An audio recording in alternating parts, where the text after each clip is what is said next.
Look, ever feel like you know what you should do, but you just don't do it? You plan, you promise yourself, then somehow hours disappear scrolling, watching, waiting for the right time. And at night, you feel that quiet guilt, like, what's wrong with me? Here's the thing, the problem isn't you, it's your brain. Look, your mind is like a thermostat. The moment you try to turn up the heat and do something big, your internal sensors freak out and pull you back to cool and lazy. So it pushes you toward comfort, not because you're weak, because it's trying to protect you. Neuroscience proves that your brain consumes 20% of your energy, so it's hardwired to take the path of least resistance. It's like a phone stuck in low power mode. You have all these features, but you're only using the flashlight. If you don't understand this, you'll stay stuck in the same loop forever. Same goals, same excuses, same year, again. So let's fix it, not with hype, with 5 simple steps that actually work. Trust me, the last one is the most important.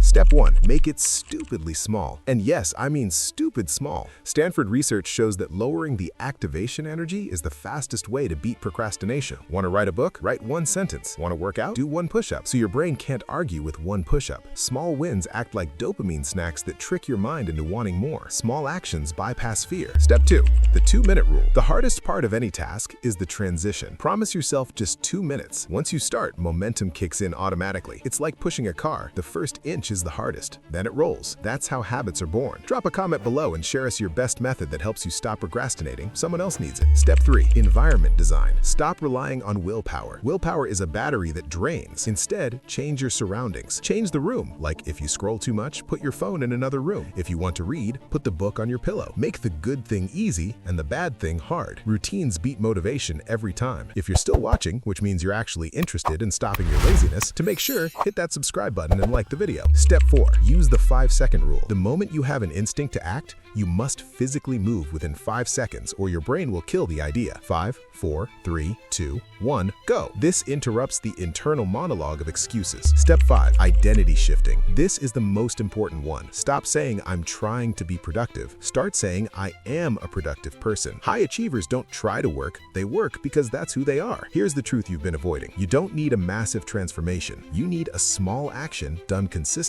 If you want to break this cycle, start with the smallest possible action right now. Don't wait for Monday. Don't wait for tomorrow. Most people will scroll past this and stay the same. They'll be in the same spot next year wondering why nothing changed, but not you. Subscribe to join those who are breaking the cycle. But look, you can't stay consistent without understanding the mindset of those who actually finish what they start. To see how the most successful people stay disciplined without making a noise, watch this video on the 5 powerful traits of people who move in silence to start taking action today. See you on the next video.